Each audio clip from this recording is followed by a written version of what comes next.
ബിംബങ്ങളെ ആരാധിക്കുന്നവർ ആ ബിംബത്തെ അല്ല യഥാർത്ഥത്തിൽ ലക്ഷ്യം വെക്കുന്നത്. നേരെ മറിച്ച് ആ ബിംബം ഒരു മഹാന്റെ രൂപമായിരിക്കും, അല്ലെങ്കിൽ എന്തെങ്കിലും തരത്തിലുള്ള അബൗദികമായ സ്വാധീനമുണ്ട് എന്ന് വിശ്വസിക്കപ്പെടുന്ന ഒരു വസ്തുവിലേക്കുള്ള സൂചനയായിരിക്കും. ഈ രണ്ടാമൊരു രൂപത്തിലായിരിക്കും വിഗ്രഹങ്ങൾ ആളുകൾ ആരാധിക്കുക. അത് മനസ്സിലാക്കാത്തതുകൊണ്ടാണ് ചില ആളുകൾ ചോദിക്കും, ഞങ്ങൾ ബിംബങ്ങൾ ആരാധിക്കുന്നവരെ പോലെയല്ല, ഈ ഖബറിനെ അല്ലെങ്കിൽ ഈ ഖബറിന്റെ മുകളിൽ കെട്ടിപ്പടുത്തിട്ടുള്ള ആ കെട്ടിടം അത് എന്തെങ്കിലും ഉപകാരം ചെയ്യും ഉപദ്രവം ചെയ്യുമെന്ന് ഞങ്ങൾ പ്രതീക്ഷിക്കുന്നില്ല എന്ന് പറയും.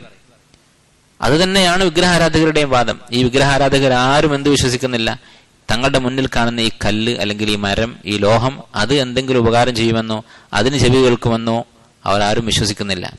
നേരെ മറിച്ച് ഒരു മഹാന്റെ പ്രതീകമായിരിക്കും, അല്ലെങ്കിൽ അവരുടെ വിശ്വാസത്തിലുള്ള ഒരു ദൈവത്തിന്റെ പ്രതീകമായിരിക്കും അവരുണ്ടാക്കി വെച്ചിട്ടുള്ള ഈ വിഗ്രഹം. അതല്ലെങ്കിൽ ഒരു മനുഷ്യൻ അവന്റെ കൈകൊണ്ട് കല്ലുകൊണ്ടൊരു വസ്തു ഉണ്ടാക്കുന്നു, അല്ലെങ്കിൽ ഇരുമ്പ് കൊണ്ടൊരു വസ്തു ഉണ്ടാക്കുന്നു, സ്വർണം കൊണ്ടൊരു വസ്തു ഉണ്ടാക്കുന്നു, എന്നിട്ട് അത് ഞാൻ പറയുന്നത് കേൾക്കും, അതിനുത്തരം ചെയ്യും എന്ന് ബുദ്ധിയുള്ളൊരു മനുഷ്യൻ വിശ്വസിക്കുമോ? അങ്ങനെ ആരും വിശ്വസിക്കുന്നില്ല.